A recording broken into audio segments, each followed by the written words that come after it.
ความพีคคือที่นี่ขอพรด้วยการดูบุหรี่เราอยู่ที่ชเวดากองนะคะสิ่งที่เราต้องมามูหรือว่าต้องมาไหว้คือแม่ยักษ์คือเดินมาทางด้านซ้ายมือของพระธาตุนะคะของพระเจดีย์แต่ความพีคคือที่นี่ขอพรด้วยการดูบุหรี่พิธีคือต้อง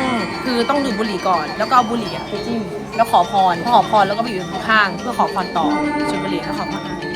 ไม่ค่อยเป็นเลยอ่ะ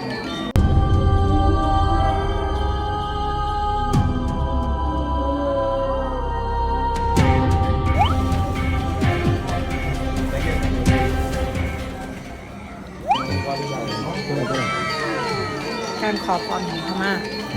very good แล้วจะถวายแม่ยักษ์ก่อนကျွန်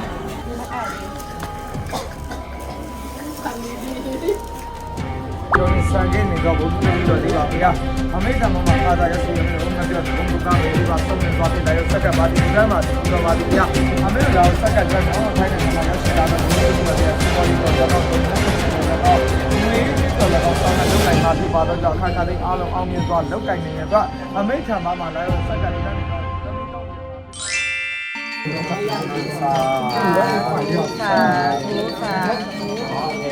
ขอพรมันพุธเกิดวันพุธกลางคืนเขาจะสวดให้ดีมาก